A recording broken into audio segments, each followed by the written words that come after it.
travaille avec Julie et Sophie. Et du coup, on m'a demandé de vous présenter. Alors, je suis désolé, ça va être un peu rude là pour ce début de matinée, mais finalement, vous faire un tour d'horizon de ce que dit la réglementation aujourd'hui par rapport à la lutte contre la pollution lumineuse. Et par ailleurs, ce que développe la région sur le sujet. Mais là, voilà, je ne savais pas que Sébastien était là, mais je le laisserai peut-être évoquer rapidement ce que la région, notamment, va produire en termes de cartes, s'il le veut bien, ou autrement, je prendrai la main. On fera à deux voix, ce sera bien. Bon, super.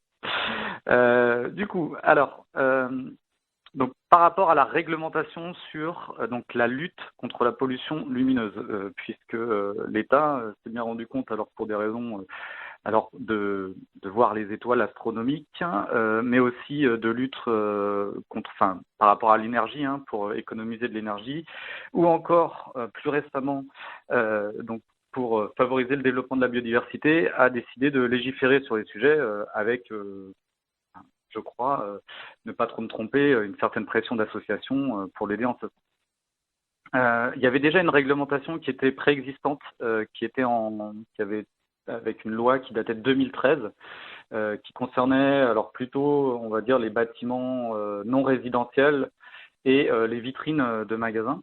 Et il y a une loi qui est arrivée donc le 27 décembre 2018 qui a abrogé celle de 2013 et qui l'a très largement complétée. Alors, c'est une loi qui est un peu technique, donc je vais essayer de vous brosser, on va dire, les idées générales. Je vous inviterai bien évidemment à aller regarder les textes et je vous ai mis des liens à la fin de cette présentation de documents qui décryptent un petit peu cet arrêté du 27 décembre 2018. Donc là, je vais plutôt vous brosser les fondamentaux. Après, n'hésitez pas à poser des questions, bien évidemment, il n'y a aucun souci. Donc déjà, le premier point à retenir de cet arrêté du 27 décembre 2018, c'est déjà que depuis le 1er janvier 2020, donc ça fait déjà un an, un peu plus d'un an, il est interdit d'avoir un éclairage direct des surfaces en eau, qu'elles soient d'eau douce ou salée. Sauf si, pour des raisons de sécurité et notamment de travail sur les ports notamment, il y a vraiment besoin d'un éclairage, mais autrement, ces éclairages sont interdits. Donc déjà, ça c'est la première chose à retenir. La deuxième, c'est que, alors, il y a en fonction des différentes typologies d'éclairage qu'on verra sur la slide juste après, c'est de respecter, en fait, la réglementation donne des heures d'allumage et d'extinction désormais des éclairages. Donc là, Sophie, tu peux peut-être, voilà. Alors c'est la slide suivante. Alors je ne sais pas si vous voyez bien. Moi, c'est pas forcément très. Attendez, hop. Voilà. Donc, on a plusieurs catégories on va dire, de luminaires qui sont considérées. On va prendre, alors déjà les catégories, c'est surtout ce qu'on va appeler les zones d'activité, ou les éclairages, alors comme le dit la loi, les éclairages extérieurs liés à une activité économique dans un espace clos. Donc là, on est plutôt sur des espaces, on va dire, ouais, plutôt zones d'activité, à l'intérieur de zones d'activité économique et des parcelles de zones d'activité économique, où il y a des restrictions sur l'éclairage. Il va y avoir des restrictions aussi sur les parcs et jardins, les bâtiments non résidentiels de manière générale, l'intérieur des locaux à usage professionnel, les vitrines de magasins dont on parlait tout à l'heure, de commerce et d'exposition, les parcs de stationnement annexés à des zones d'activité et les chantiers qui eux aussi vont être concernés par notamment une période d'extinction. Donc, comme pour vous donner un exemple, donc si on prend, moi je sais pas là, le premier, ce que vous avez en premier, donc l'éclairage extérieur lié à une activité économique est situé dans un espace clos.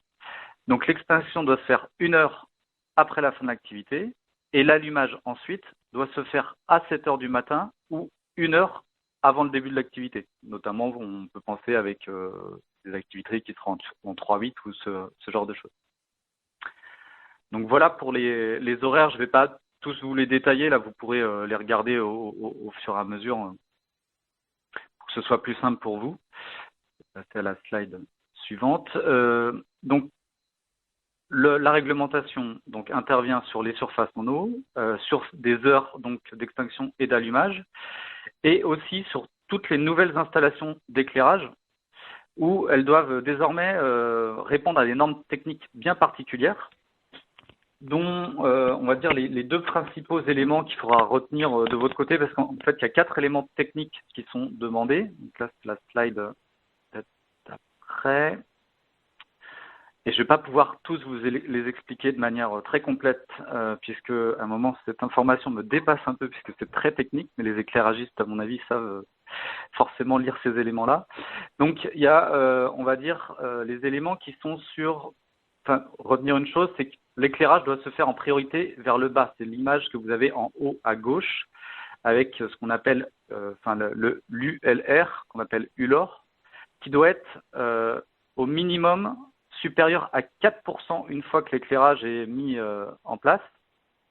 Et dans certains endroits, la lumière émise au-dessus de l'horizontale ne doit pas être supérieure à 0%. Donc, la loi demande à ce que l'éclairage éclaire vers le bas et non plus en partie vers le haut. Alors, ensuite, si on va à droite, en haut à droite, il y a le code flux CIE numéro 3. Alors là, je suis désolé, je ne vais pas pouvoir l'expliquer de manière très technique parce que c'est un peu technique. Mais ce que j'en comprends, voilà, c'est à peu près on va dire, il ne faut pas que ça éclaire trop derrière le lampadaire. Et bon, voilà, c'est à peu près ce que j'en comprends. C'est un angle qui est préconisé par la loi, mais ça, je vous laisserai regarder plus dans le détail pour ceux qui sont passionnés par le sujet. Un autre sujet très important avec l'ULOR, c'est la température de couleur.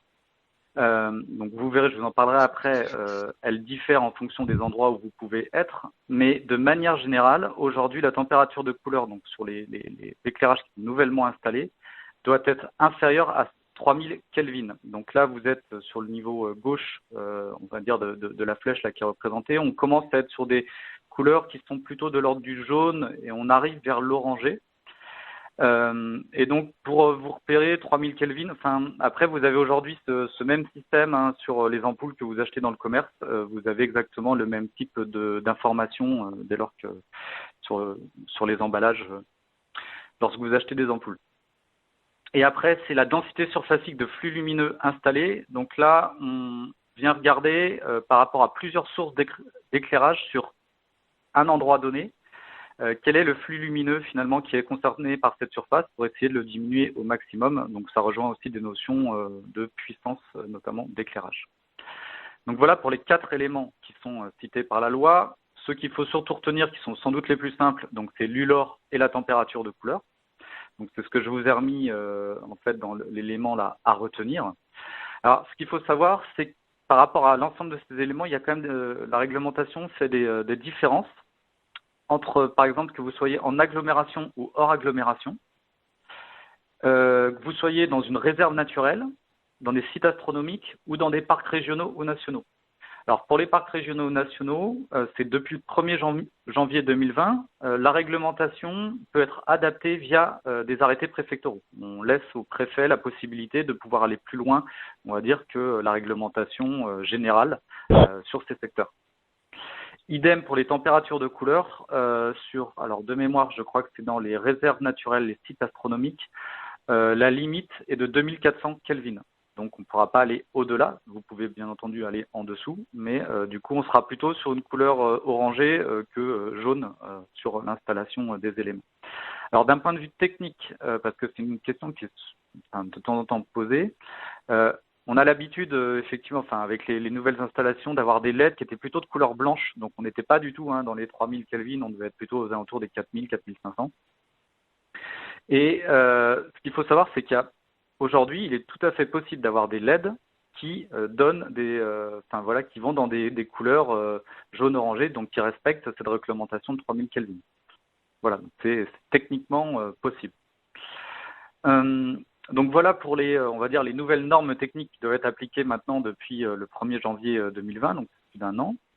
Et quatrième élément, c'est pour les installations qui sont déjà existantes, donc qui ont été mises en service avant le 1er janvier 2020. Là, si l'élément le permet, si le candélabre le permet, c'est de respecter donc l'ULOR, ce qu'on disait, donc le fait que l'éclairage se situe principalement en bas du mât. Donc là, c'est de voir en fonction des éléments qu'il peut y avoir sur une commune ou autre, s'il est possible de le régler. Et autre information, c'est que à partir de 2025, enfin au plus tard, le 1er janvier 2025, tous les éclairages qui auront un nulor supérieur à 50% devront être remplacés ou supprimés. Alors, enfin voilà, pour vous donner une illustration, c'est tous les éclairages boules, où là, clairement, ils devront être supprimés au 1er janvier 2025. Donc voilà, assez rapidement pour ce que dit la loi. Bien évidemment, l'arrêté est un peu plus spécifique, donne des éléments plus précis sur certains points. Donc ça, enfin voilà, si vous avez envie, n'hésitez pas à le parcourir par rapport à ça. Alors, on va le faire du coup peut-être en deux voix maintenant avec Sébastien. Est-ce que je te laisse la primeur de présenter ce que vous allez bientôt Oui, les du coup, futures voilà. cartes? Oui, d'accord. Donc la région, c'est dans le cadre de la stratégie régionale sur la biodiversité, on s'était engagé à réaliser une étude sur la pollution lumineuse. Donc là, il y a l'idée c'était aussi simple, c'était de pouvoir du coup uniformiser un peu les connaissances sur cette thématique-là. On est une région où il y a beaucoup de territoires qui se sont engagés, notamment des parcs nationaux, des PNR. Mais à côté de ça, on s'aperçoit aussi, notamment lorsqu'on regarde un peu sur tout ce qui est documents de planification, qu'il y a des manques. Il y a certains territoires qui prennent pas forcément en compte la pollution lumineuse et la trame noire. Donc il y a cette idée-là de se lancer un peu sur une cartographie de la pollution lumineuse et une première identification d'une trame noire à l'échelle de la région, pour pouvoir ensuite diffuser ces données-là, qui restent bien évidemment à l'échelle de la région. Hein, donc au niveau de certains territoires, vous allez peut-être vous dire, oui, c'est bien gentil, mais ça va pas assez précisément. Mais en tout cas, ça donne une vraie première vision de cette pollution à l'échelle de la région, à l'échelle des territoires, notamment Scott et PLUI, ça peut être très intéressant aussi.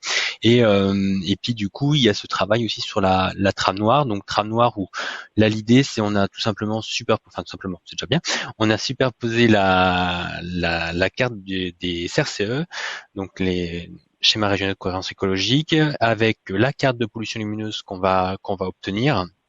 Et l'idée, c'est d'identifier un peu les premiers points de conflit, pour se dire que du coup, il y a certains secteurs où on s'aperçoit qu'on avait identifié soit des réservoirs, soit des corridors, et là on s'aperçoit que d'un point de vue pollution lumineuse, on est vraiment pas bon.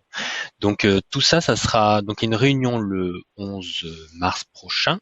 C'est la dernière réunion de restitution de l'étude. À terme, l'ensemble des données seront disponibles via OpenIG et via les sources sur le site internet de la région. Et il y aura également un guide méthodologique pour du coup accompagner la lecture de ces cartes, puisque du coup vous allez voir il y a différentes cartes. Il y a à la fois la carte de la pollution lumineuse, la carte des trames noires, les cartes de trames noires aussi en fonction de différentes sous-trames. Il y a l'identification aussi des villes et villages qui vont réaliser de l'extinction ou pas. Enfin voilà, tout ça, il y aura un guide méthodologique qui permettra du coup d'engager la réflexion au niveau des territoires plus locaux. Et puis voilà, je pense que j'ai fait le tour. Et l'idée, c'est suite à cette étude-là aussi, c'est d'engager aussi un travail dans la durée, en lien notamment avec l'ARB. Merci, Ça va, Pierre? Parfait, parfait. Nickel. Je te laisse, s'il y a des questions, je te laisse y répondre. Et donc, du coup, le lien, nous, forcément, avec la région, c'est de faire la promotion de ces cartes-là qui vont être disponibles mi-mars. Et ensuite, co-construire avec les partenaires locaux, associatifs, les personnes engagées, notamment aussi côté ADEME et éclairagistes, pour réfléchir à des outils de communication à destination des communes pour qu'elles s'engagent à tout simplement éteindre l'éclairage, alors plutôt public pour l'instant, durant la nuit. Donc là, l'idée, c'est en 2021 de tous se retrouver pour travailler sur ces outils et pourquoi pas aussi voir avec eux si on peut proposer, on va dire, peut-être des binômes éclairagistes naturalistes pour intervenir dans des réunions publiques de communes qui souhaiteraient s'engager dans l'extinction de l'éclairage public, puisqu'on sait que dans certaines parties du territoire, il y a beaucoup de communes qui sont engagées, dans d'autres, c'est un peu moins le cas. Donc l'idée, c'est d'accélérer le processus et qu'on ait le maximum de communes qui éteignent sur des périodes qu'on espère assez longues l'éclairage, en tout cas en milieu de nuit, et essayer par ce biais-là aussi de réfléchir à des possibilités de diminution aussi d'extinction en démarrage de nuit ou au crépuscule.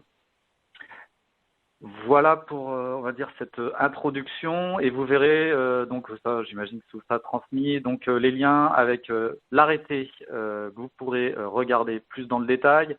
Le CEREMA qui a fait des documents très intéressants qui s'appellent des fiches Aube, qui permettent de mieux décrypter l'arrêté, d'avoir des informations aussi par rapport donc à la biodiversité, ce genre de choses.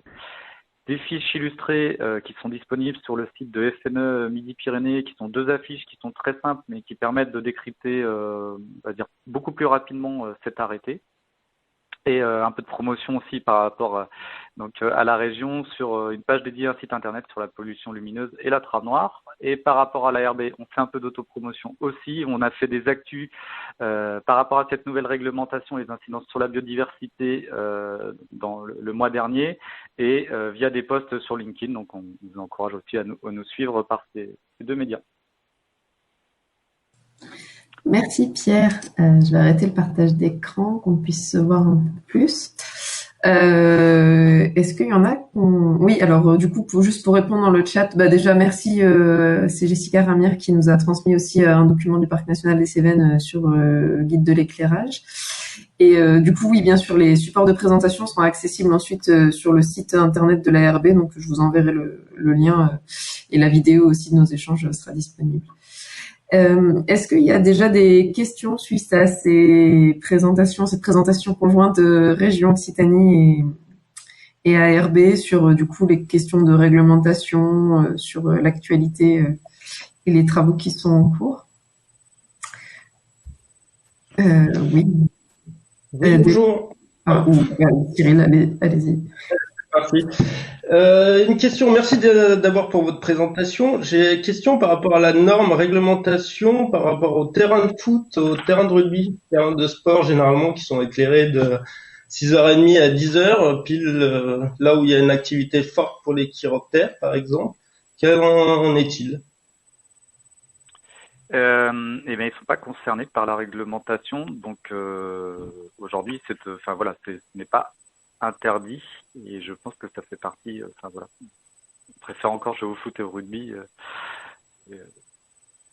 par rapport. Oui, mais par rapport à la norme, c'est pas une interdiction, c'est plus par rapport Alors pour les lampes, notamment la couleur. Alors là, je pourrais pas vous répondre, je pourrais regarder, mais je crois que l'arrêté ne précise rien là-dessus. Sauf si c'est des alinéas bien spécifiques, mais je pourrais regarder. Ok. Je veux bien, s'il vous plaît. Et après, je vais pas parler parce que je suis pessimiste, c'est pas pour rien. La réserve, elle est dans une dépression. Je suis entouré d'une carrière, d'une zone artisanale avec chargement des camions la nuit, terrain de foot et autres. Donc, je pense que pour tout ce qui est grosse structure type carrière et zone artisanale, il n'y a pas de normes ni de réglementation. Alors. Carrières zone artisanale, ils sont concernés par l'extinction, du coup, puisque c'est par rapport. Donc, sur les horaires, ils sont forcément concernés. Et après, sur le type d'éclairage, s'ils ont été installés après le 1er janvier 2020, ils sont aussi concernés. Okay. Et ensuite, par rapport à l'entretien, par contre, de l'éclairage public, ce que je n'ai pas dit, c'est que généralement, alors soit c'est les syndicats d'éclairage ou on va dire les structures qui gèrent notamment l'éclairage public. Dès lors qu'il devra être rénové, ils devront respecter de toute façon les prescriptions du nouvel arrêté. Là. Merci pour ça. Juste un point sur les éclairages de stade, je me permets parce qu'on avait eu cette discussion dans les Pyrénées. Et en fait, c'est pas tellement la norme de l'éclairage qui fait. D'ailleurs, une norme n'est pas. Enfin, en tout cas pour l'éclairage, c'est juste un modèle à suivre, mais c'est pas forcément obligatoire. Mais pour les stades, en fait, ils se basent sur les normes données par les fédérations de sport, de foot ou de rugby. Et donc, selon la hauteur, ou je ne sais pas comment on dit, le stade où en est l'équipe locale, si elle est très bien placée dans des compétitions de haut niveau, le pourcentage d'éclairage, il est d'autant plus élevé. Et donc, en fait, c'est plutôt les fédérations à sensibiliser. Mais là, c'est presque plus au niveau national pour qu'il y ait il y ait quand même des dispositifs pour que et la compétition puisse se faire dans des bonnes dispositions et que en dehors de ces zones de compétition, on puisse avoir des systèmes où l'éclairage n'est pas trop important. Mais nous, on s'était heurté à ça, en fait, aux normes données par les fédérations de sport.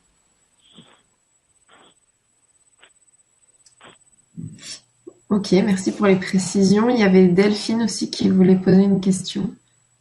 Oui, alors moi, ça m'intéresse beaucoup de savoir justement le travail qui est réalisé à l'échelle de la région sur notamment les cartographies. En fait, donc moi, je travaille au syndicat mixte de Camargue gardoise et à ce titre-là, j'accompagne certaines collectivités, notamment la commune d'Aigues-Mortes, qui souhaiterait porter un projet de valorisation par la lumière du bâti. Donc évidemment, ça va peut-être vous choquer, mais il y a des projets de ce type-là de valoriser certains bâtiments. Sauf qu'on a bien conscience quand même aussi des enjeux, notamment liés à la biodiversité, et donc ça nous semblerait intéressant, pas forcément d'installer une trame noire, parce que là, ça toucherait plus à l'éclairage public, et aujourd'hui, c'est pas ça la commande de la commune, donc c'est un petit peu délicat, mais en tout cas, de tenir compte des recommandations liées à justement la prise en compte de la biodiversité. Et donc, moi, je suis preneuse de pistes aussi sur les études à mener au préalable, pour une meilleure prise en compte de tout ça, justement, si jamais demain on décidait de mettre en place une trame noire sur le territoire, et que ce qu'on ait réalisé pour cette valorisation via la lumière, que ce soit pas contradictoire. Donc je suis preneuse vraiment d'informations sur ce sujet-là. Est-ce que je peux me permettre d'apporter des éléments de réponse ? Oui, bien sûr. Oui, c'est bon. Du coup, je me permets de répondre parce que Émargues, on doit être dans le Gard. C'est bien ça ? C'est ça, oui. Oui, on est dans le Gard, c'est ça. Ouais, c'est ça. Du coup, je pense que moi, je pense que vous pouvez peut-être vous mettre en relation avec le SMEG.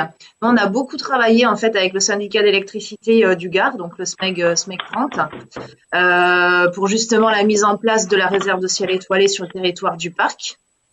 Et du coup, on a le guide de l'éclairage que je vous ai mis dans le chat, on l'a conçu avec eux, donc les préconisations qui sont à l'intérieur vraiment ont été travaillées main dans la main. Donc ils sont quand même très au fait de tout ça. Nous, pour l'instant, notre action, elle se limite vraiment aux communes du parc et on s'étend un tout petit peu en périphérie, notamment avec l'agglo d'Alès, sur ce qu'on pourrait appeler la zone tampon de la RIS. Donc c'est quand même, pour nous, c'est déjà quelque chose d'assez important et c'est un grand pas. Mais on va pas aussi loin que ça. Après, honnêtement, sur la mise en lumière du bâti, donc les arrêtés de 2018 prévoient certaines mesures, c'est certain. Vous verrez dans le chat aussi, je vous ai mis le lien vers un jeu qui fait toucher du doigt cette histoire d'éclairage du bâti. Moi, j'ai eu le cas, en plus, en cœur de parc national, donc soumis à notre réglementation, etc. Et on avait fait venir à l'époque des éclairagistes qui avaient profité de cette occasion pour mettre en avant des dispositifs d'éclairage innovants. Et il s'était mis un point d'honneur à ce que ce soit le moins impactant possible en termes de consommation d'énergie et de pollution lumineuse. Donc concrètement, on était sur des dispositifs de LED qui soulignaient les arêtes des bâtiments, etc. Avec, ils en avaient profité pour expliquer, au travers d'une présentation, conférence, enfin inauguration, blabla, ces questions du lore, de ce que c'était, quels étaient les enjeux aujourd'hui, pourquoi est-ce qu'on mettait plus les spots, enfin voilà. Donc on avait transformé un petit peu cette mise en lumière qui nous posait un gros souci en action de sensibilisation pour que les gens comprennent tout ça, parce que c'est pas une évidence non plus cette question de pollution lumineuse pour tout le monde. Et puis on avait trouvé un espèce de mix entre les deux. Donc je me dis que, et on l'avait travaillé également avec le SMEG à l'époque. Donc je me dis que, parce que je parle à l'époque parce que de mémoire on devait être peut-être en 2016 ou ça fait quand même quelques années. Mais voilà, je pense qu'il y a des choses à faire pour quand même arriver à concilier les volontés, les envies des élus. qui vont pas forcément dans notre sens, et puis les enjeux environnementaux et à faire prendre conscience de tout ça à tout le monde. Voilà. Ouais. Et après, Yannick, ouais. Pardon, je laisse terminer. Ouais, je finis juste. Bon, l'heure est pas aux expositions, mais justement cette exposition là au cœur de la nuit dans le parc national des Cévennes, qui est une exposition très interactive avec plusieurs univers, etc. Elle est actuellement en place à la maison départementale de l'environnement de l'Hérault, au domaine de Restincrières. Donc elle n'est pas encore ouverte au public parce que tous ces lieux-là ne peuvent pas encore accueillir du monde. Elle devrait y rester un petit moment et puis après ben voilà, le syndicat est pas forcément très loin non plus et enfin on peut la prêter, elle peut tourner, etc. Donc dans le cadre de vos projets, c'est quelque chose qui peut être envisagé aussi. Voilà, ça y est, je me tais. En plus il va falloir que je vous laisse dans pas longtemps du tout. Merci. Ouais. Yannick, moi je voulais juste rajouter un truc si j'ai encore le temps, un petit complément pour la présentation de Pierre qui peut avoir son importance et notamment dans les négociations. Au-delà de la réglementation qu'il a présentée, il y a aussi un élément nouveau un peu qui est apparu et qui pouvait qui pourrait être aussi une force, qui est de limiter les lumières intrusives. C'est quelque chose qui n'était pas forcément connu avant, mais aujourd'hui, un citoyen peut retourner vers sa collectivité en disant votre éclairage public, vous voulez pas l'éteindre, par contre, il éclaire ma chambre toute la nuit, ça me dérange, quoi. Et c'est sur des arguments de dérangement, de santé, tout ça, c'est quelque chose qui peut être entendable. Un autre point par rapport à ce que vient de dire Parc national des Cévennes, moi j'avais trouvé un truc là dans un rapport du syndicat des éclairages qui disait qu'en fait tout ce qui était équipement sportif de plein air et tout ça, ça rentrait quand même dans la catégorie C du tableau que Pierre a présenté, qui était éclairage bâtiment non résidentiel, et il y a peut-être des négociations à voir. Enfin voilà, une interprétation à creuser un petit peu sur ce volet-là. Je viens de vérifier, effectivement, hein, c'est le cas. Hein, c'est donc D'accord. des équipements sportifs de plein air ou découvrables. Ouais, c'est Alors ça. après, j'imagine que des stades ne sont peut-être pas considérés comme découvrables. Enfin voilà, donc là c'est Mais là plein où la air. réglementation est peut-être. En fait, c'est pour faire peut-être opposition ensuite avec les aux fédérations sports professionnelles. d'intérieur. C'est ça. Et pour tout ce qui est mise en valeur effectivement du bâti et tout, il y a aussi enfin, la réglementation, elle s'applique aussi, et il y a aujourd'hui des façons comme tu le présentais, des façons d'éclairer qui peuvent être différentes. Au lieu de mettre un spot en bas, on le met en haut, on travaille un petit peu mieux son architecture de lumière, quoi. Après, si je peux me permettre, peut-être pour compléter, donc Tiffaine de la Narbonnaise, nous on accompagne les communes sur justement l'entrée réduction des consommations d'énergie et l'éclairage des stades notamment, hein, ça reste un enjeu majeur en termes de postes consommateurs pour les élus. Ça veut dire que c'est aussi un levier qui peut être activé pour les mobiliser, sachant qu'il y a un enjeu aussi de maîtrise de la durée de l'usage. Et là, c'est de l'accompagnement des usagers pour que l'extinction de ces équipements se fasse quand ils sont pas utilisés, quoi. Parce qu'il y a la qualité de l'éclairage pendant la durée d'usage, mais il y a aussi tout ce qui est du coup consommé alors qu'en fait on n'en a pas besoin, quoi. Et voilà, il y a le levier économique qui peut aussi être un bon levier sur ce sujet-là, quoi. J'avais une question aussi vis-à-vis des systèmes innovants. J'ai lu récemment un article concernant la bioluminescence et je me demandais, voilà, qu'est-ce que enfin, je sais pas si l'un d'entre vous a déjà eu l'occasion de se pencher là-dessus. Et est-ce qu'il y a des pistes à creuser là-dessus en termes par exemple, de couleurs de lumière ou autre, parce que j'avais l'impression que c'était des couleurs qui étaient plus bleu verdâtre que jaune orangé, mais néanmoins qui ont l'air plus atténués par rapport à de l'éclairage classique. Mais bon, j'ai pas creusé moi-même le sujet pour le moment, donc je sais pas si quelqu'un parmi vous a des infos là-dessus.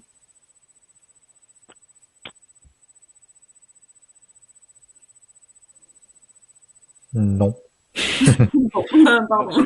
Un truc à creuser qui est pas forcément, enfin moi c'est un point de vue de mon côté, hein, c'est que sans parler d'éclairage nouveau, en fait, c'est de se baser sur l'éclairage passif. Moi, je trouve que c'est un truc où les gens réfléchissent pas, c'est-à-dire que quelqu'un qui veut voir dans sa rue quand il arrive en voiture, ben, il a déjà des phares en fait, et il y a des systèmes qui sont adaptés pour que la lumière que tu vois, c'est celle que tu émets par ta voiture elle-même, au lieu d'en mettre une qui va éclairer toute la nuit. Moi, je trouve qu'il y a une réflexion qui peut être intéressante à ce niveau-là.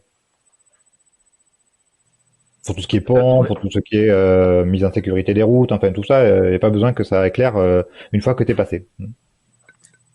Et par rapport au niveau juridique, hein, le maire n'a pas obligation d'éclairer la voie publique, hein, c'est faire sous sa responsabilité. Oui. Et donc du coup, l'éclairage, notamment routier, peut être imaginé vraiment sur des secteurs accidentogènes et sur le reste de pas forcément éclairé, puisque comme le dit très bien Yannick, les voitures ont des phares, et donc c'est peut-être plus avoir une réflexion sur les espaces piétonniers, donc aussi avec ces nouvelles technologies.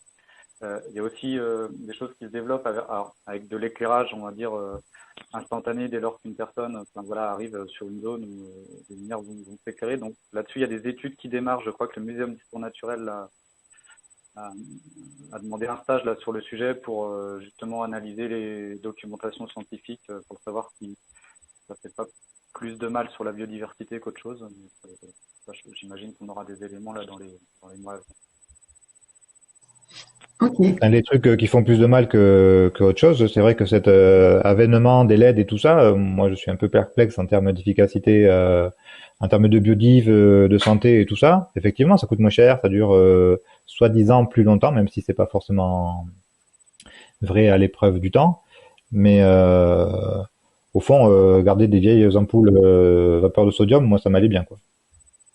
Alors, il y a juste un truc, c'est que par rapport notamment aux LED, alors les LED aujourd'hui, elles sont comme, en fait, si vous voulez, avant elles étaient, si vous demandiez il y a encore 4 ans des LED en dessous de 3000 Kelvin, vous avez un surcoût de 20%. Aujourd'hui, il y a toujours un léger surcoût, mais il est quand même bien moindre. Et derrière les LED, ce qui est hyper intéressant, c'est que ça permet aussi, via vos armoires ou carrément au niveau du lampadaire, de diminuer en fait la puissance lumineuse, que font pas forcément. Enfin, c'est possible sur des lampes à mercure ou à sodium, ce genre de choses, mais du coup, ça abîme beaucoup plus les lampes. Là où les LED, ça n'a aucune incidence en fait sur leur durée de vie. Donc ça, c'est quand même très intéressant par rapport à ça. Ok, merci pour ces précisions. Peut-être s'il n'y a pas d'autres questions là dans l'immédiat, on va passer à la présentation de Yannick. Et puis après, on aura encore un petit temps d'échange de toute façon après la présentation pour poser des questions sur la présentation et si vous avez encore des remarques. Je vais partager mon écran pour avoir la présentation. Et si ça fonctionne bien, Yannick, je te laisse. Allez, zoom. Allez, hop, on peut commencer. Moi, ma présentation, elle va aussi reprendre certains éléments que Sébastien ou Pierre ont présentés, mais c'est logique, on est dans une même thématique. Allez, hop, du coup, diapo suivante. Juste pour remettre un peu dans le contexte, c'était que la pollution lumineuse, elle était corrélée complètement à l'éclairage artificiel et surtout leur nombre et leur place dans l'espace, et que du coup, ça avait une incidence sur la nuit, sur l'obscurité, ce qui était en fait le rôle de la nuit, c'est qu'il fasse noir en fait pour plein d'éléments, nous-mêmes êtres humains. On peut enchaîner. Le point de départ, ça date de 2015 et d'un projet qui était mené avec le Parc national des Pyrénées et un travail qui avait été confié à quelqu'un que vous connaissez bien, qui est Sébastien Vauclair de Dark Skylab, pour faire les premiers travaux de modélisation de la pollution lumineuse sur nos deux territoires. Et donc c'était le début de ces modèles en fait de modélisation, et ça avait permis de voir un petit peu quel était l'état de la pollution sur notre territoire qu'on pensait rural, un peu épargné par tout ça. Et on s'aperçoit quand même que du sombre, il n'y en a pas tant que ça sur le PNR des Pyrénées ariégeoises. Ce qui était aussi intéressant, c'était, on avait tous un peu l'a priori que il y avait un halo lumineux qui venait de Toulouse, on le voit partant un petit peu partiel, un petit peu opaque. Et ce qui était rigolo, c'est que on voyait aussi Barcelone en fait qui venait amener des halos lumineux sur le haut des montagnes du territoire. Donc ça, c'était en fait la première prise de conscience un petit peu que c'est une pollution nouvelle, c'est un élément nouveau à prendre en compte. On a un territoire avec une forte biodiversité, notamment en termes de chiro. Donc il y avait plein de bonnes raisons pour commencer à se poser des questions sur sur ce qui s'appelait pas forcément encore trame sombre ou trame noire à l'époque, mais qui était vraiment un premier état des lieux, quoi. Du coup, tout ça continuait à faire réfléchir. J'étais tombé moi sur un site qui permettait, en délimitant des polygones sur une carte, à voir un peu quelle était l'évolution de cette pollution lumineuse sur le temps. Et si on regardait un peu qu'est-ce qui se passait sur le périmètre des Pyrénées ariégeoises, on s'apercevait que depuis 30 ans, en fait, c'était une constante. Ça, c'est en fait des mesures qui sont faites par les satellites qui tournent autour de la Terre. Et on peut avoir du coup une vision sur 30 ans de comment ça évolue. Si on regarde un peu l'évolution, comme le disait, je sais plus quel autre collègue tout à l'heure, c'est une constante qui aujourd'hui ne faiblit pas. Donc ça, c'est un peu le contexte initial. Alors, tout ça a fait que dans le cadre notamment des actions sur la trame verte et bleue et du contrat de restauration de biodiversité, avec les élus, on a continué à mener de la réflexion là-dessus. On s'est aperçu que certains éléments de pollution, ils touchent que la biodiversité, ou d'autres éléments qui touchent qu'un seul point particulier. Là, avec la pollution lumineuse et tout ce qu'on corrèle à l'éclairage artificiel nocturne, on touche à la fois des impacts sur la biodiversité, à la fois des impacts sur l'astronomie. Dans quelques mois, le PNR aura deux observatoires astronomiques sur son territoire, donc il y a un certain enjeu.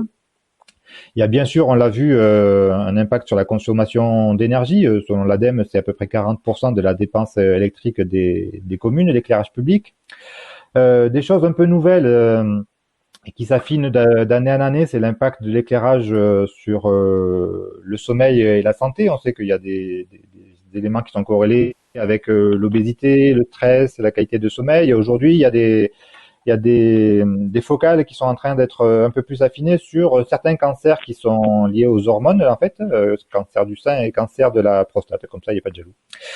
Un autre élément intéressant, c'est que au-delà de ces visions très, spécialistes, la nuit, c'est aussi une ressource. Les gens, ils viennent aussi sur les territoires pour voir des étoiles. En fait, ces dernières années, et notamment avec les derniers confinements, des urbains sont revenus sur nos territoires pour avoir une qualité de ciel intéressante, quoi. Voilà. Donc Pierre l'a rappelé, il y a une évolution dans la réglementation pour la prise en compte et la réflexion autour de la pollution lumineuse. Moi, j'ai repris juste deux éléments là, la loi de biodiversité de 2016 qui spécifie que la prise en compte de la pollution lumineuse est un des éléments à intégrer dans les chartes de parc. Et ensuite, bien sûr, l'arrêté de décembre 2018 que Pierre a détaillé tout à l'heure. Du coup, bon, on peut enchaîner aussi. Là, je reprends effectivement on a tous les mêmes schémas, mais parce qu'ils sont bien faits, quoi. C'est que cette réglementation, comme le disait Pierre, elle est technique, c'est-à-dire qu'il y a des éléments qui peuvent être compréhensibles, comme tout ce qui est horaire d'éclairage ou d'extinction. Mais dès qu'on demande à quelqu'un, ta densité surfacique de flux chez toi, elle est de combien? Il n'y a pas grand monde qui sait le faire. Donc tout ça, c'est à la fois des choses qui sont facilement présentables à un élu, comme les horaires ou la part de lumière qui part vers le ciel, mais quand on lui demande est-ce que ton éclairage il est aux normes par rapport à la densité surfacique de flux lumineux installé, il faut même le syndicat des énergies d'Ariège n'est pas capable de le produire. Donc il a fallu le calculer, ça. Alors tout ça, toutes ces réflexions, ces problématiques, les enjeux, le fait qu'il y ait des éléments et du travail à fournir dessus. Moi, j'ai présenté du coup une stratégie pour la reconquête et la valorisation de la ressource nocturne du parc en janvier 2020 au comité syndical, qui était le premier élément concret, le premier pied dans l'escalier de la lutte contre la pollution lumineuse. Ça, c'est un élément, mais aussi de faire du ciel nocturne du parc une ressource qui puisse être valorisée. Donc, je vais présenter rapidement comment ça s'est subdivisé et qu'est-ce qu'on a mis en place derrière, quoi. Bon, bien sûr, il y a un élément auquel chacun des parcs a une information facile à passer, qui sont les portées à connaissance dans le cadre des PLU, des PLUI, des SCOT. Donc là, aujourd'hui, au-delà du chapitre trame verte et bleue, il y a un chapitre trame sombre qui est détaillé. Je vais vous présenter un peu ce qu'on y met dedans. Pour juste une petite parenthèse, vu les résultats cartographiques de la pollution lumineuse sur le parc et tout ça, moi j'appelle ça plutôt trame sombre plutôt que trame noire, en fait, à notre échelle. Mais bon, c'est de la sémantique. Et un élément du coup qui est celui qui je trouve à notre stade auprès des collectivités le plus intéressant, c'est l'accompagnement et le diagnostic pour la prise en compte de la trame sombre avec tout ce qui est où est-ce qu'on éclaire, quand on éclaire, comment on éclaire, et au-delà du simple volet biodiversité, on le complète aussi du coup avec la sensibilisation auprès des facteurs santé, de la qualité du paysage, et on a réussi au cours du temps à monter un partenariat avec le syndicat des énergies de l'Ariège, qui est en fait le bonhomme qui est à l'interrupteur, pour d'une part pouvoir avoir les données des dispositifs d'éclairage public en place, et aussi les sensibiliser. Et aujourd'hui, on commence à réfléchir qu'on pourrait peut-être un jour envisager de faire des choses communes. On part de très très loin en fait. Quand on leur parlait de pollution lumineuse au SDE, ils disaient ben non, ça ne nous concerne pas, nous, c'est plutôt les commerces et les gens qui ont des spots chez eux, quoi. Puis ou alors on fait déjà plein de choses, on met des LED. Bon, voilà. Donc il a fallu un peu faire mûrir tout ça, leur montrer qu'on pouvait leur apporter des choses intéressantes, qu'on s'opposait pas à leur maîtrise d'ouvrage, bien sûr, mais qu'on pouvait réfléchir à des choses un peu plus intéressantes et qu'il y avait des choses à bâtir, quoi. Donc si je vais juste un petit peu ah oui, voilà. Voilà. Donc l'autre élément au-delà des éléments techniques qu'on a mis en place pour les élus, c'était aussi de travailler sur du transfert d'expérience, de montrer ce qui se fait ailleurs et que c'est intéressant. Était prévu un voyage dans le parc national des Cévennes, qui est une réserve de ciel étoilé qui correspond un peu plus au territoire du parc que la réserve du Pic du Midi. C'est un territoire qui est habité, une RIS qui est récente, une valorisation qui a aussi un volet touristique. Tout ça, c'était prévu en novembre, mais paf, il y a un Covid qui est arrivé. Et on a proposé du coup une réunion en visio en novembre qui a réuni, je sais plus, un peu plus d'une vingtaine de structures de notre côté, aussi bien des élus que des acteurs du monde touristique du parc, pour que justement Parc National nous présente un peu où est-ce qu'ils en sont, ce que ça a mené, que c'était intéressant de s'y intéresser, que c'était pas un piège, ainsi de suite, quoi. Donc une très chouette un très chouette échange, sachant que le projet de voyage n'est pas tombé à l'eau, il est juste remis à des horizons plus favorables d'un point de vue sanitaire. Dernier élément auprès des élus. Aujourd'hui, on a 22 communes sur le parc qui sont engagées dans l'extinction. Sur 130 et quelques, ça fait pas beaucoup, en fait. Il y en a 0 qui soit labellisé ville ou village étoilé. On continue de faire le forcing un petit peu pour qu'ils prétendent à ce label, que ce soit une façon de valoriser leurs efforts. C'est du temps, tout ça. Faut le mener à bien. Comme vous l'avez vu, juste avant de commencer ça, je fais une autre petite parenthèse. Comme vous l'avez vu, la réflexion sur l'éclairage public, qui date maintenant de 6 ou 7 ans, le premier point. Il y a 6 ou 7 ans, parler d'extinction à une collectivité, à des élus, à des équipes municipales, soit on se faisait crucifier à l'envers, soit on repartait avec du goudron et des plumes.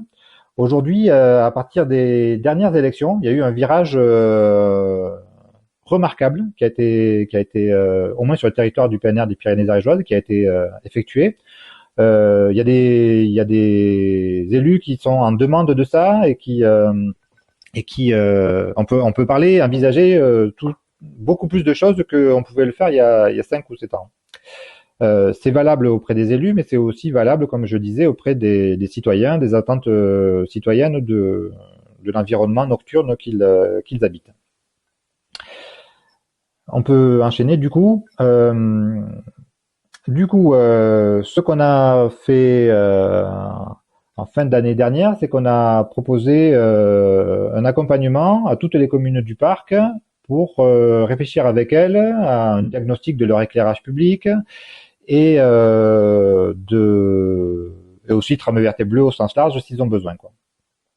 J'ai eu un stagiaire qui a travaillé avec moi sur les éléments cartographiques du coup, et notre diagnostic il se base sur deux volets. D'un côté le volet biodiversité, pollution lumineuse, où on peut leur mettre en avant du coup sur leur parc d'éclairage quels sont les dispositifs qui sont pas en règle. Par exemple, on peut leur mettre tous les lampadaires boules qui du coup ne sont pas aux normes par rapport aux ULR. Tout ce qui est densité surfacique de flux, on l'a calculé, on l'a modélisé par rapport aux largeurs de routes, de rues, de chemins, pour pouvoir avoir ce calcul-là qui se fait que par ce moyen-là, parce qu'en fait c'est pas un truc qui est ça dépend pas du dispositif, ça dépend de où est-ce qu'il est mis ce dispositif par rapport à la rue en fait, et ça témoigne en fait du suréclairage éventuel de certains secteurs.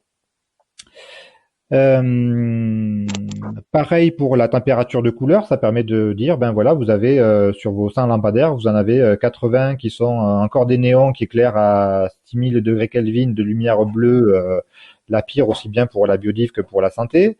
Le reste, ça va à peu près. Du coup, comment on programme dans le temps ce changement, quoi. Dernier élément qu'on met d'un point de vue cartographique à disposition, c'est comme le disait Pierre, les dispositifs d'éclairage qui éclairent directement sur les cours d'eau, sans aller voir chacun des lampadaires. On a fait un tampon autour des lampadaires qui étaient à moins de 5 mètres des zones humides et des cours d'eau pour dire ben voilà, ceux-là ils éclairent vraisemblablement directement sur votre cours d'eau. Ça, c'est un peu notre première part du rendu du diagnostic. Bon, tout ça, bien sûr, on le rédige, on le corrèle au détail des dispositifs, c'est-à-dire les marques et les modèles de lampadaires. Et l'autre élément, tu peux enchaîner du coup du diagnostic, c'est celui lié à économie d'énergie, dépenses économiques de leur dispositif. J'ai une collègue qui du coup a réussi à récupérer avec je sais plus quelle interface le détail des factures qu'elle peut corréler du coup au coffret d'alimentation des lampadaires, et avec tout ça, ça permet de dire ben tiens, vos postes de dépenses les plus forts ils sont ici et là. Vous dépensez tant de pourcents de votre budget municipal de votre petite commune pour éclairer des choses où il y a 20 habitants qui n'utilisent pas. Ou alors vous éclairez un dispositif de lampadaire qui est fixé sur une ferme, donc c'est que un usage privé et pas du tout un usage collectif. Et de voir un petit peu si vous éteignez 6 heures par nuit, qu'est-ce que vous réalisez comme économie en termes d'énergie. Et en plus, s'il y a une extinction, comme le disait Sébastien, c'est qu'il faut mettre derrière des horloges astro ou des dispositifs de pilotage en fait, et suivant le coût de ces dispositifs et la consommation du coffret, ça permet de dire ben vous l'amortissez en 1 an, en 2 ans, en 3 ans, quoi. Donc il y a une force d'argumentation pour pas faire peur au surcoût que peut représenter un équipement du matériel d'éclairage public. Voilà pour ce volet-là qui concerne du coup tout ce qui est éclairage public, collectivité et tout ça. L'autre volet de la stratégie, elle est ciblée vers l'habitat privé, le grand public. Donc là, c'est surtout de la communication, de la sensibilisation à notre niveau.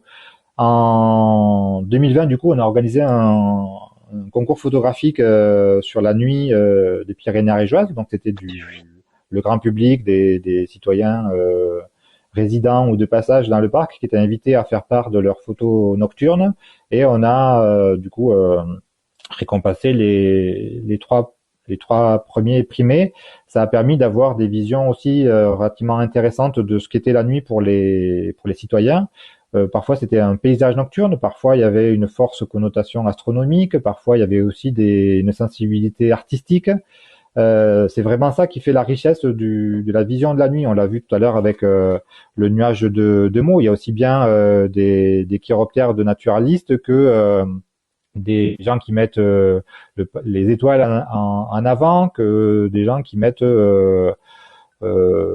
bon voilà les corridors et ainsi de suite. Voilà. Chacun a vraiment sa perception propre de ce que peut être le paysage nocturne. Et là, avec ce défi photo, ça a permis de voir avec la banque de photos qu'on a récupérées qu'il y a une vraie richesse à la fois du patrimoine nocturne du parc et de la sensibilité des gens sur ce patrimoine-là, quoi. L'autre volet pour tout ce qui est grand public privé, c'est, comme je l'ai dit, valoriser la ressource nocturne au travers d'une offre touristique. C'est pourquoi on avait aussi invité les acteurs du monde touristique au voyage virtuel dans les Cévennes. Je vous ai mis le lien pour que, si vous avez envie d'aller voir le recueil des discussions qui ont eu lieu, c'était vraiment un chouette moment, un chouette premier pas. Et l'idée, c'est à terme d'accompagner les gens pour qu'ils proposent des sorties nocturnes, en fait, qui fassent de cette valeur comment dire, paysagère et naturaliste un atout valorisable aussi touristiquement, quoi. Dernier petit point d'actualité, c'est qu'on a lancé un appel à projet vidéo en fin d'année dernière pour que on puisse accompagner à hauteur de 8 projets en lien avec la trame verte et bleue, mais avec une priorisation. Si jamais il y a un projet sur trame sombre, on le sélectionne d'office, quoi. Donc aujourd'hui, il y en a eu un qui a été proposé, et il y a un autre appel à projet qui se fera en mai avec une focale encore plus forte sur trame sombre. On peut enchaîner. Alors je l'ai mis aussi dans habitat privé grand public, même si ça concerne aussi l'éclairage public. Je suis content qu'il y ait Thomas Kuipers du Seine Ariège avec nous. Il pourra éventuellement le présenter. Bon, j'ai prévu qu'une seule diapo, mais l'idée c'est aussi de voir d'un point de vue biodiversité locale avec une focale chauve-souris comment réagissaient les chauves-souris du coin à de l'extinction sur nos territoires. Donc on a fait une étude sur 4 communes en 2019 et 2 en 2020 pour voir un peu comment ça régissait, sachant qu'on a pris du coup les chauves-souris comme bio-indicateurs de la pollution lumineuse. On aurait peut-être pu prendre des papillons de nuit ou des choses comme ça, mais bon, là c'était le choix le plus représentatif sur le territoire du parc et le plus simple à suivre. Du coup, j'ai la diapo suivante qui synthétise l'ensemble des résultats. Ah oui, non, pardon, ça c'est le protocole du coup. Alors je vous raconte un petit peu comment on a fait, à moins que Thomas tu vas y présenter ou je continue? Vas-y, je vois que tu es lancé, donc je compléterai au besoin. Ouais, ben tu compléteras la diapo suivante qui sont les résultats. Alors, sur ces communes qui ont bien voulu partir avec nous, en fait, on a mis des enregistreurs à ultrasons automatiques, 2 au centre, 2 en périphérie, juste en limite d'agglomération, enfin de bourg, quoi, et 2 témoins à l'extérieur. Ces dispositifs d'enregistrement, ils ont été lancés pendant une semaine. Au bout de cette semaine-là, l'éclairage public a été éteint sur l'ensemble de la commune. Les enregistrements ont continué après l'extinction pour voir un peu comment réagissaient les populations au dispositif. Et ensuite, tout ça a été passé dans des moulinettes de tests statistiques. Hop, on peut changer. Bon, pour faire très simple, là j'ai pris la synthèse de la synthèse. Si on regarde les espèces les plus lucifuges, qui sont les rhinolophes, sur nos territoires, c'est des espèces qu'on va qualifier de lentes. Ce qu'on sait, c'est qu'elles sont lucifuges, qu'elles évitent la lumière du jour pour chasser, enfin qu'elles sont même refoulées des territoires allumés pour leur territoire de chasse. L'autre groupe d'espèces que je présente là, c'est les pipistrelles, donc qui sont plus communes. On les retrouve derrière les volets des fermes et des maisons. Elles sont plus opportunistes et elles vont profiter de l'effet attractif des lampadaires auprès des insectes pour aller se nourrir. Si on regarde un peu comment ça réagit après l'extinction, après une semaine d'extinction, je sais pas des mois ou des années d'extinction, après une seule semaine, les rhinolophes ont récupéré un territoire qui leur était interdit par l'éclairage public, et ça tient statistiquement. Et les pipistrelles, elles, du coup, ont été beaucoup moins enregistrées sur les dispositifs, parce qu'en fait, elles avaient plus forcément ces pièges à insectes à disposition. Du coup, elles ont repris un territoire, on va dire entre guillemets, normal de chasse, et elles sont allées chasser en périphérie de la commune. Thomas ? Oui, alors je complète. Ouais. Juste pour dire que bon, là les résultats qui sont présentés sont des résultats préliminaires issus de la première année et du travail d'une stagiaire qu'on avait en commun avec Yannick. On a avancé un peu sur les modèles stats où justement on a travaillé sur de la modélisation. Et donc ce qui est intéressant pour moi, sans aller au niveau vraiment de l'espèce en particulier, c'est que on s'aperçoit qu'en fait il y a aucune espèce qui est défavorisée. Donc là, sur ce graphique-là, on voit que les pipistrelles il y a une baisse de l'activité. Mais en fait, quand on regarde dans les modèles, on voit que c'est plutôt lissé à l'échelle de la commune, plutôt que elles sont moins concentrées au niveau des lampadaires, ce qui est logique parce que du coup la ressource alimentaire s'étale aussi. Et par contre, on a une nette augmentation de l'activité pour les espèces lucifuges que sont les rhinolophes qui reconquièrent les centres-bourgs très rapidement. Et on a tout le cortège des murins qui concerne beaucoup d'espèces et des espèces patrimoniales, qui lui va être un peu plus frileux au niveau des bourgs, mais qui va vraiment s'approcher des périphéries. Et donc ça nous laisse penser qu'il y a des champs à explorer dans nos données sur l'impact au niveau des corridors, des haies et des cours d'eau, qui doit être encore plus fort en fait que tout simplement au centre des villages, quoi. Ouais. Mmh. Et voilà, donc ça c'est une étude qu'on n'a pas finie encore.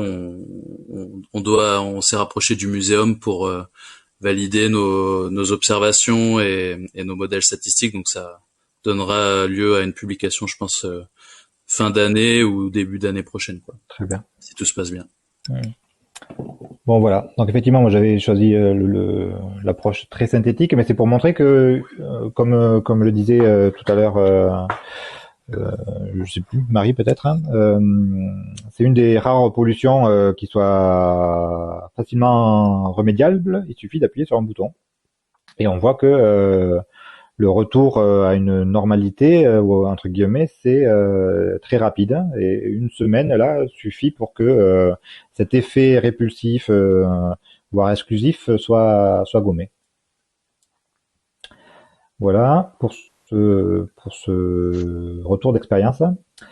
Donc j'enchaîne avec tout ce qui était effectivement sensibilisation, information. Ce qu'on a pu faire l'année dernière, c'est on intervient régulièrement dans les refuges du territoire, et on a fait du coup des présentations ou de l'observation astro aussi sur ces territoires qui sont plutôt purs d'un point de vue pollution lumineuse.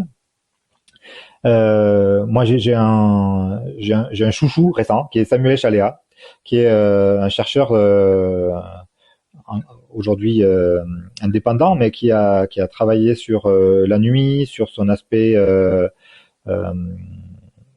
anthropologique, sur son aspect paysager et artistique. Je l'ai fait intervenir à plusieurs reprises l'année dernière pour des conférences, des séminaires grand public, et je le trouve fascinant. Il a édité un livre l'année dernière qui s'appelle Sauver la nuit. Si jamais c'est pas encore fait, procurez-vous-le, c'est très intéressant.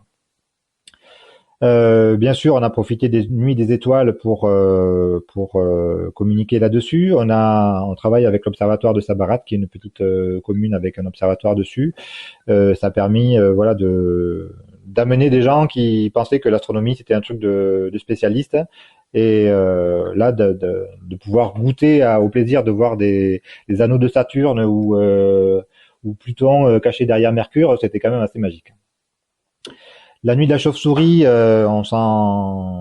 un outil qu'on met en place une animation qu'on met en place depuis plusieurs années, notamment dans le cadre de Natura. Cette année, on l'a aussi un peu ouverte à la réflexion sur la trame sombre. On a un binôme Anna conteuse qui marche du tonnerre, c'est très chouette. Et le dernier élément qu'on a proposé l'année dernière, ce sont des ateliers photo nocturnes, en fait, pour que justement, en parallèle du concours photo, il y ait des gens qui puissent apprendre avec leur super matériel ou bien le matériel normal qu'ils ont, qu'on pouvait faire des chouettes photos la nuit. Donc là, on avait un photographe amateur en l'occurrence, mais bien éclairé, sans mauvaise connotation, qui accompagnait les gens à se servir de l'appareil au-delà du mode manuel autofocus qu'ils utilisaient préférentiellement sur leur appareil à 5 000 €, quoi. Donc c'était voilà, plein de chouettes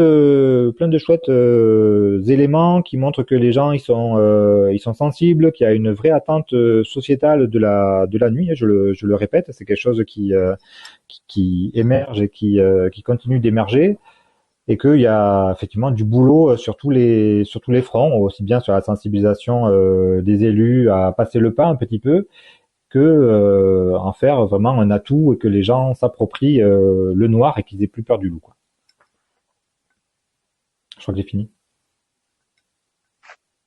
Ah voilà, c'était ce qu'on allait faire en 2021. Bon, rien de nouveau, si ce n'est le dernier point. On continue du coup à informer les élus au travers des ateliers. Comme je vous disais, là, quand on a fait l'appel à manifestation d'intérêt pour les diagnostics, on a été surpris, effectivement. Quand on a fait les expérimentations avec Thomas la première année, ça s'est parfois plutôt bien passé dans certaines communes, où il y en a qui, au terme de l'extinction, se sont demandé pourquoi ils rallumeraient, en fait, parce que ça s'était bien passé, donc est-ce que ça valait vraiment le coup de rallumer, ou d'autres communes où ça s'est plutôt mal passé, notamment celle où j'habite, où on m'a dit oui, ma mère est tombée malade parce que vous avez éteint, tout ça. Enfin bon, il y a encore du boulot de démystification de la nuit quand même. Les événements de sensibilisation auprès de tous les acteurs qu'on continue. Ce que j'aimerais bien travailler, il faut que je vois avec notamment nos financeurs régionaux et tout ça, si ça peut passer, c'est de proposer là aussi un accompagnement expérimental, hein. On va pas faire ça pour les 140 communes du parc, mais que on a vu les normes que Pierre a présentées. Si jamais il y avait une commune qui veut aller au-delà, qui veut s'engager sur des températures de couleur à 2004, qui veut éteindre partout, qui veut passer de 160 points lumineux à 100, que je puisse éventuellement l'accompagner d'un point de vue financier, forcément toujours à hauteur des 80% de financement public, mais que je complète en fait l'accompagnement que fait le conseil départemental au travers du syndicat des énergies, pour qu'on ait vraiment voilà, un truc exemplaire en fait. Voilà. Merci beaucoup pour cette présentation très complète. Oui, c'est bon, j'ai arrêté le partage d'écran. Du coup, est-ce qu'il y en a qui ont des questions par rapport à ça, ou plus largement sur la trame noire? On a encore un petit temps d'échange là avant la fin, donc n'hésitez pas, profitez-en. Je vous invite à rallumer vos caméras éventuellement aussi pour que ce soit plus sympa, voilà, si votre connexion le permet. Moi, j'avais une question, Yannick. Héloïse, tu as parlé à un moment donné d'un lancement d'un appel à projet pour tout ce qui est trame verte et bleue, avec une petite priorité pour les projets qui toucheraient sur la trame sombre. Et t'as dit qu'il y en avait eu un. Ouais, ça c'est les concours vidéo, ouais. C'était un Le concours défi vidéo. ouais. Ouais. Et En fait, c'était on quoi? a envoyé à plusieurs collectivités, aux partenaires, que si jamais ils avaient des projets vidéo sur la trame bleue et trame sombre, qu'ils nous en fassent part, et que moi j'allais en accompagner financièrement 8 à hauteur de 5 000 euros. Ces 5 000 euros étant la mise à disposition vidéaste et monteur vidéo, en fait, pour avoir une petite collection de films sur trame verte et bleue et trame sombre. Et ensuite, les projets sont passés dans un jury pour voir lesquels on privilégiait dans cette première phase. Et c'est un projet qui va, comme je vous disais, il y a un second observatoire qui est en train d'être travaillé sur le territoire du parc, qui est à Guzet. Un observatoire en plus avec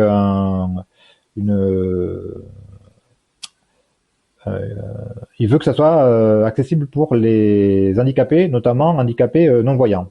Donc un truc original, voilà, se basant sur d'autres, sur les autres sens qui peuvent marcher, quoi. Et du coup, cette vidéo, elle suivra ce projet-là pour voir un peu comment on valorise, comment on crée un observatoire, comment on fait de cette nuit un vrai atout et une richesse aussi bien du point de vue astro que paysagère et naturelle. D'accord. Ok, merci.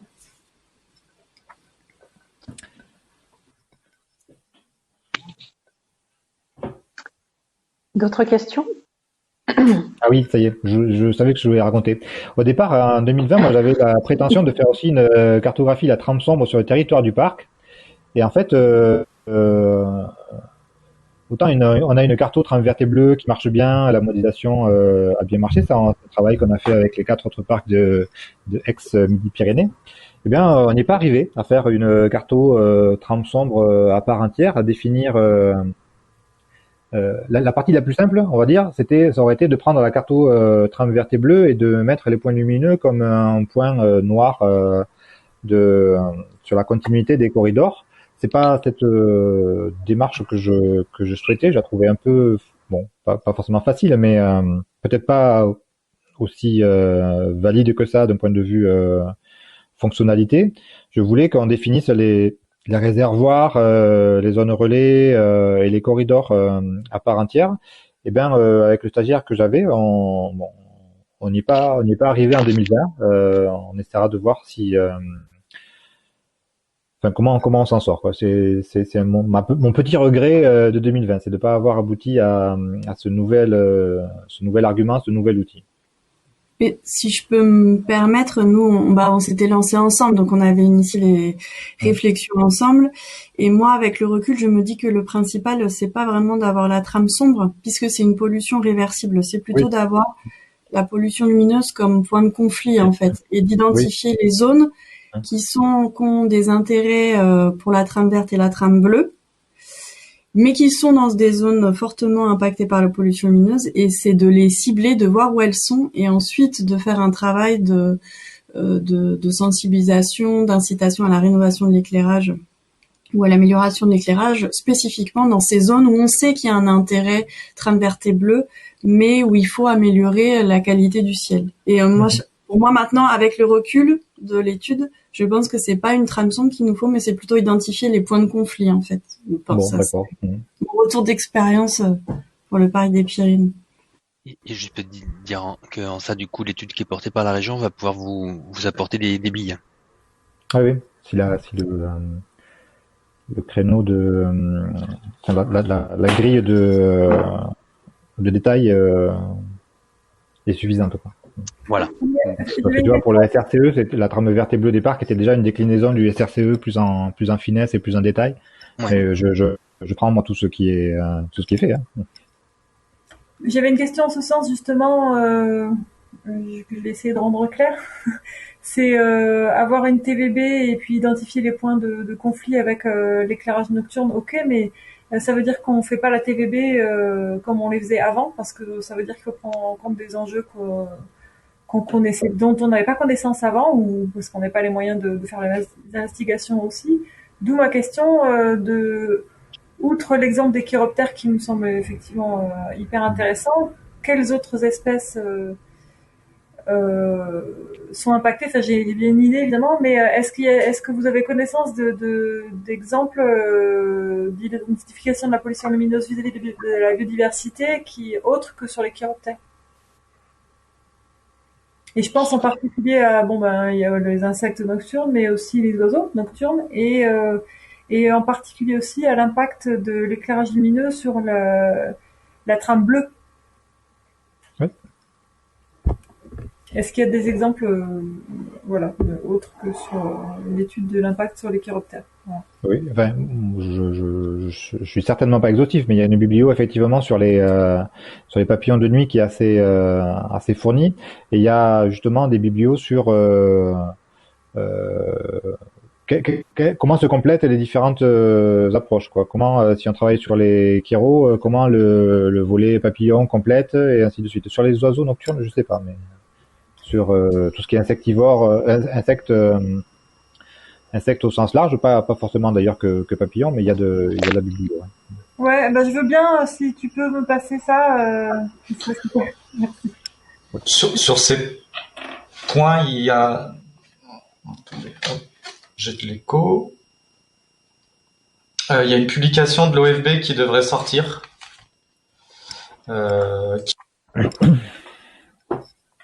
Ouais, je crois que sur le CEREMA aussi, ils ont fait pas mal de trucs. Pierre, on t'entend plus. Tu bouges? Oui, ce qu'il faut retenir peut-être de manière générale, après il n'y a pas assez d'études scientifiques parce que on a l'impression que chacune des espèces au groupe taxonomique c'est quasiment une thèse à chaque fois là pour essayer d'avoir des informations. C'est a priori, à partir du moment où il y a éclairage, même très faible, il y a une perturbation. Donc de fait, l'extinction est la meilleure solution. Après, c'est pas possible partout, mais c'est peut-être avoir en tête. C'est pour ça que l'accompagnement est important auprès des communes, parce que souvent le pis-aller qui est proposé par le SDE aux collectivités, c'est diminuer de 30% votre éclairage et puis c'est bien. Et on l'a vu, ça résout pas le problème au moins au point de vue biodiv, quoi. La difficulté, juste pour compléter, c'est que l'extinction, elle est bien acceptée en deuxième partie de nuit. Alors on se rend compte que les espèces, même nocturnes, en fait, elles sont plutôt crépusculaires, et donc du coup, au même moment où nous, on a besoin d'éclairage. Donc c'est toute la difficulté, et d'où l'importance de vraiment sensibiliser les élus, les syndicats, parce qu'effectivement, c'est difficile de passer outre un petit conflit entre préservation de la biodiversité et conflit d'usage. L'autre solution, c'est de pouvoir cibler vraiment des mesures très spécifiques d'extinction totale, mais sur des quartiers où on sait qu'il y a un enjeu environnemental fort et où on aura fait de la pédagogie avant pour expliquer pourquoi. Mais on peut pas se passer d'un petit point, encore un point de conflit qu'il faut résoudre, quoi. Mais c'est là d'où l'importance que ça soit porté par des territoires de projet, je pense, qui ont l'habitude de faire de la sensibilisation.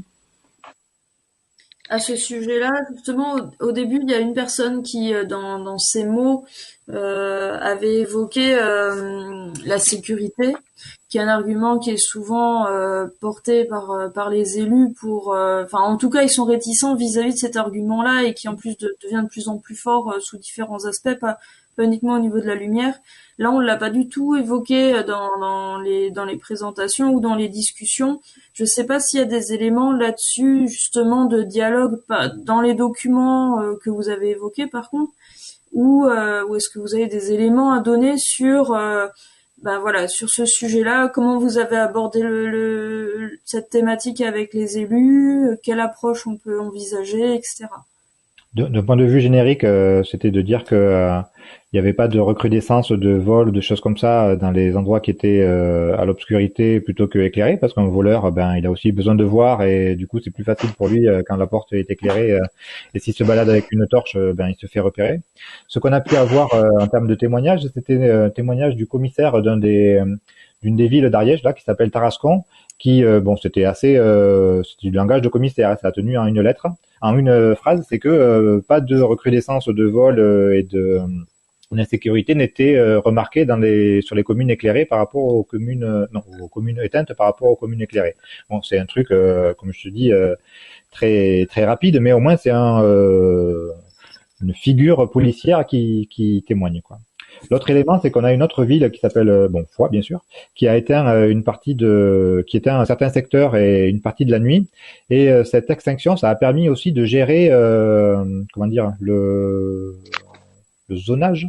Bon, voilà, c'est-à-dire que les parcs étant éteints la nuit, il y a plus de regroupement de zoneurs nocturnes, en fait. Et ça, c'est un exemple. Il y en a d'autres encore, mais c'est aussi une force d'aménagement urbain, en fait. T'évites que les gens zonent la nuit dans certains secteurs ou se rassemblent parce que tu as simplement éteint le lampadaire. Dans des communes là, qui ont éteint là, dans l'agglomération montpelliéraine, les gendarmeries ont fait des retours aussi par rapport à une baisse de vitesse, notamment aussi des voitures, forcément. Donc du coup, qui au niveau sécurité routière pouvait avoir un impact assez important. Et après, ils constatent exactement la même chose que ce que Yannick disait par rapport au vol. Ce qui est peut-être important dans les communes, si jamais vous en accompagnez pour faire l'extinction de l'éclairage public, c'est toujours d'associer justement la gendarmerie à ces questions-là, même pendant une réunion publique, ce genre de choses, parce que finalement, les chiffres et leurs sentiments confortent le fait que finalement, ça ne pose pas plus de problèmes. Donc leur voix est intéressante. Ouais.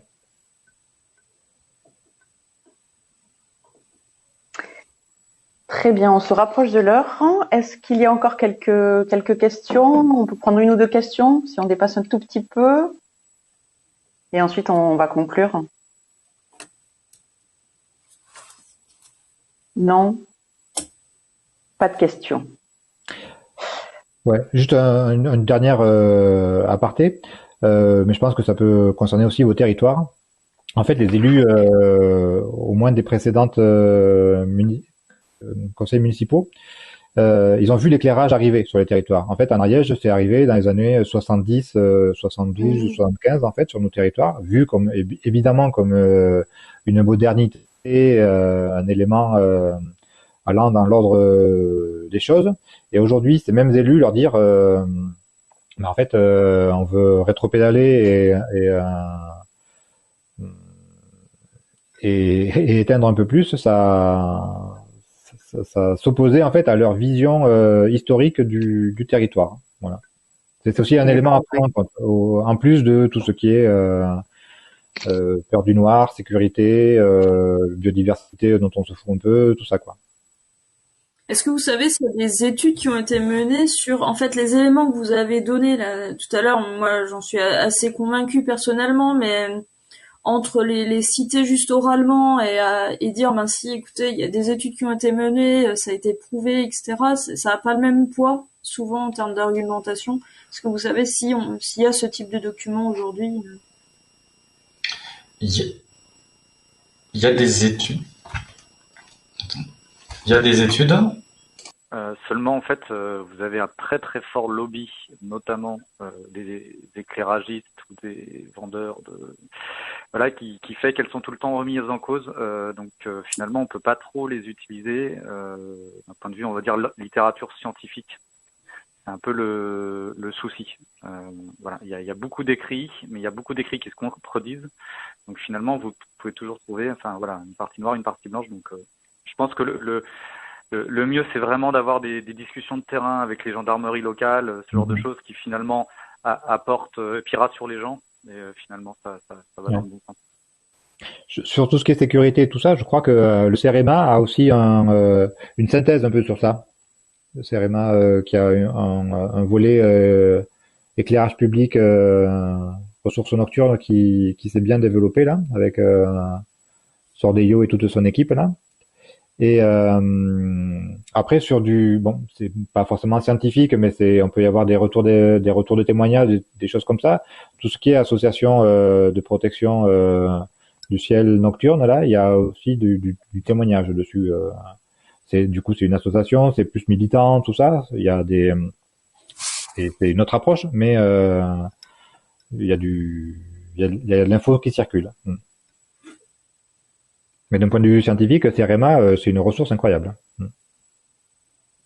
Après, ce qui fonctionne bien, c'est le témoignage de pair à pair. Et je sais plus qui c'est qui disait tout à l'heure qu'il y a de plus en plus de communes qui pratiquent l'extinction de l'éclairage public.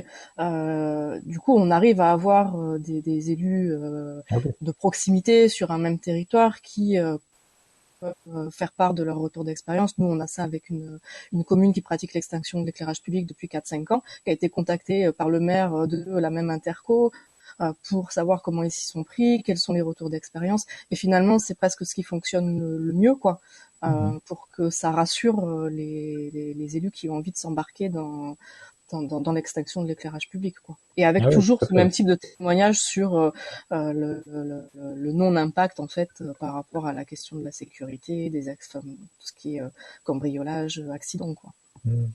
Ouais, moi, comme je disais, j'ai Foix qui s'est engagé là-dedans, et c'est l'élu de Foix que je fais intervenir pour parler éventuellement à d'autres élus de leur dispositif, même si c'est compliqué, qu'ils ont dû raccourcir la durée d'extinction, ainsi de suite, mais il témoigne de sa difficulté et de son expérience en tant qu'élu.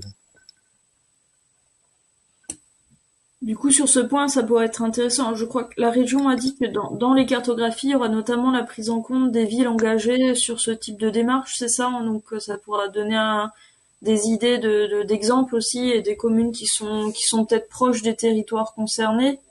Comment on aura l'information de la mise à dispo de ces cartos? Donc, j'ai noté que ce serait bientôt, mais est-ce qu'il y a moyen d'être informé de ça? Alors, vous aurez une information, donc les cartes vont sortir là normalement vers la mi-mars, fin mars. Donc cette information, c'est une information qui est issue de données satellitaires, donc qui n'est pas liée à une enquête. Donc on n'aura pas exactement, c'est à prendre quand même avec des pincettes. On aura à peu près les territoires qui aujourd'hui font de l'extinction. Je sais que l'ADEME, via aussi les conseillers en énergie partagée, les syndicats d'éclairage, ont certains éléments. Donc nous, l'objectif avec la région, c'est de regrouper ces données cartographiques à l'échelle communale et de pouvoir les mettre à disposition, pareil, sous un système SIG qui soit téléchargeable pour que vous sachiez exactement les communes qui pratiquent l'extinction, sur quelle plateforme horaire, pour justement favoriser ces échanges entre pairs qui finalement, on se rend compte que ce qui marche le mieux pour encourager les élus à passer le pas. Ok, merci. Rapidement, je pense que Marie-Clélia, du coup, devait intervenir un petit peu là-dessus, sur les causes du Quercy, avait été identifié le triangle noir déjà il y a quelques années, suite à des cartographies, et ensuite ils ont fait beaucoup de sensibilisation, ils sont arrivés à motiver pas mal d'élus, et je crois qu'il y a beaucoup de communes qui font, un certain nombre de communes en tout cas, par rapport à la moyenne, qui font de l'éclairage total sur ce secteur. Donc, comme je disais tout à l'heure, on verra pour mettre la présentation de Marie-Clélia, du coup, également si elle accepte sur le site de l'ARB, sur la page du réseau. Et je pense qu'elle acceptera d'être contactée à ce sujet pour éventuellement donner des noms de communes ou qui pourraient éventuellement témoigner. Et du coup, c'est sur le lot. J'en profite pour dire que la liste des participants vous sera également envoyée aujourd'hui pour si vous voulez échanger entre vous et compléter du coup les échanges, puisqu'il va falloir qu'on conclue. On avait annoncé un horaire de départ à 10h30 et je vois qu'il y a certaines personnes qui se déconnectent déjà. Donc pour que vous puissiez continuer les échanges a posteriori, c'est bien l'objectif aussi de ces petits cafés, c'est d'apprendre à se connaître, de savoir qui fait quoi et de pouvoir ensuite se contacter mutuellement sur les sujets pour affiner les discussions. Du coup, ce qu'on peut voir, et ça annoncera le séminaire du mois prochain, de jeudi prochain, qui aura lieu le 25 mars, c'est que la sensibilisation, quels que soient les sujets, c'est toujours important, on est toujours dedans. Sur tous les sujets de biodiversité, on a pas mal de boulot encore à faire là-dessus. Et donc le petit webinaire du mois prochain, donc est sur le sujet de l'érosion côtière et du montée du niveau de la mer. Donc ça concernera peut-être un peu moins Yannick, et du coup justement sur comment sensibiliser sur ce sujet. Donc nous retrouvons Cataline qui était là aujourd'hui et sa collègue Tiffaine Legrand, donc du coup sur le programme La Mer Monte, et Grégoire Agen du Parc national marin du Golfe du Lion sur la démarche ambition littorale. Voilà, donc moi je n'ai plus qu'à conclure. Est-ce que quelqu'un veut faire le mot de la fin ou encore une petite question? J'ai du mal à conclure, hein. C'est très sympa d'être avec vous. Non. Eh bien, écoutez, je vous remercie à tous de votre participation, à Sophie d'avoir repris l'animation. Je ne sais pas si vous avez vu, j'ai eu un petit souci d'ordinateur qui ne voulait plus s'allumer pendant un bon petit moment. Si c'est passé inaperçu, eh ben tant mieux. Et je vous souhaite une excellente journée à tous. Merci beaucoup, Julie.